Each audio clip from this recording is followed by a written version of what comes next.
comic book films there are nowadays. It's easy to forget that there's this distinction here between superhero films, which are based on comic books, and comic book films per se. It's just taken for granted we mean Marvel and DC films. So Robert Rodriguez is pretty valuable in that respect and kind of reminding us that the two are not equivalent and that comic books do cover a much larger range of topics. Unfortunately, I'm not here to really do a lot of praise with Sin City. To me, it feels like a really muddled mess. It's an interesting experiment, and you can definitely see the energy, passion, and drive that Rodriguez is trying to bring to the project. He clearly admires the work of Frank Miller, which this is based on, but the results are just so scattershot, so all over the place, and really chaotic that I really can't even recommend the movie. I could only recommend looking up certain scenes, just catching the trailer, because really this is a film where the trailer alone, you can just pretty much imagine the rest of the movie by yourself because it doesn't have much of a narrative logic. It doesn't have really characters. And even though it stars tons of people, I mean, the names alone are insane. And nobody's giving like bad performances per se. It's just performances just kind of pummel you and just being overwhelmed at the sensory level. And I actually don't mind those films that are just really kinetic and really in love with their own style and just not giving any kind of concession to the audience. But here, this actually feels really close to J.J. Abrams of being very market tested, because even though the material is very explicit and very offensive, right? Whatever you can say about Miller, he's not politically correct. And I do appreciate that from him. This is not really his strongest work. With Miller, we're always going to have a lot of controversies whether his earlier middle phases are his strongest. But I have to agree with Alan Moore. Those are really peak Miller. His middle and late stuff is still very, very strong. Don't get me wrong. I read 300 and was very impressed by it. The Yellow Bastard is a really great story, but mostly his middle to late career is kind of very plotting, and the adaptations don't really help. On the one hand, it's good that Rodriguez is trying to stay faithful to the essence. He can't do the whole stories because it's just going to take too long. I understand that. So it's really a mashed up job, a collage of the stories and infused with Miller. And I say Miller over and over again because Miller was on set. Miller clearly supervised certain things. He makes a cameo. So it's good that he's trying to be respectful to the material. And I really enjoy that aspect of it. But again, we have to actually judge the film as it's finally translated.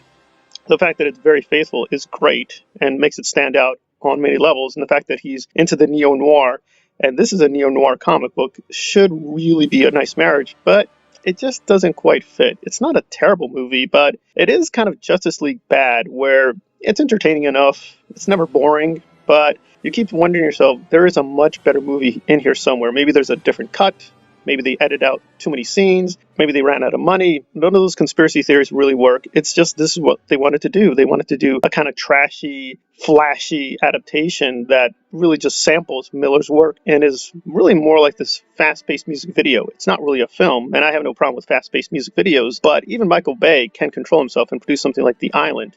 And I wish he kind of did something like this here, where he really, really slowed down, give us what he thinks Miller's work is all about. But really, we're just getting the broad outlines of his style. And I don't think he's sensitive enough to what Miller is doing in his books. Because yes, we have hookers, corrupt cops, gangsters, over-the-top action, those kinds of things. But it's painted. And I don't think he's sensitive enough to that he's a painter. And you really can't replicate that. Even with something like Zack Snyder's Watchmen, where he really tries to replicate the frames, it's really, really hard to replicate a comic book that's painted. It's so individualized to what the creator is trying to do. And Miller has this weird sense of humor with his dialogue and his writing that, again, even when they quote verbatim the dialogue, when he changes just a few small details, it doesn't have the same effect. So you're kind of left with, okay, this is an interesting mythical space, but what exactly is this thing? Where's it going? It just doesn't seem to have the identity that Gotham City or Metropolis does. It just seems like, all right, just these weird archetypes keep appearing, then they disappear, then they come back.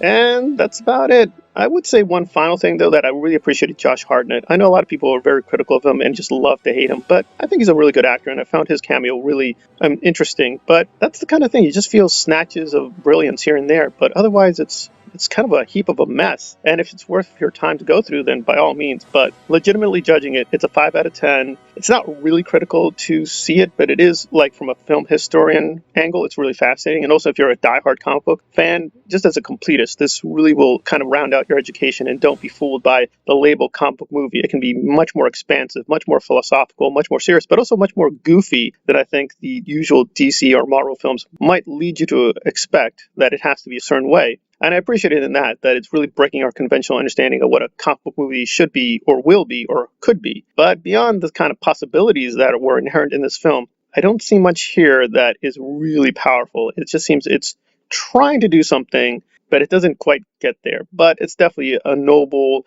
sincere effort, but ultimately not a very good one or strong one at the end of the day. And this is nothing against Rodriguez. People think he can never make a good film. No, he can. He's occasionally a very good director, but unfortunately, he's a very mediocre director overall. And this is really strong material. So maybe he just needs to search for a different project, a different Miller book, a different Miller story. He has a lot of them besides this. It just doesn't seem the right fit between his passion and Miller's passion, unfortunately. All right, this has been Pop Cult Analyzed on the mismarriage of Robert Rodriguez and Frank Miller in Sin City. Thanks for listening.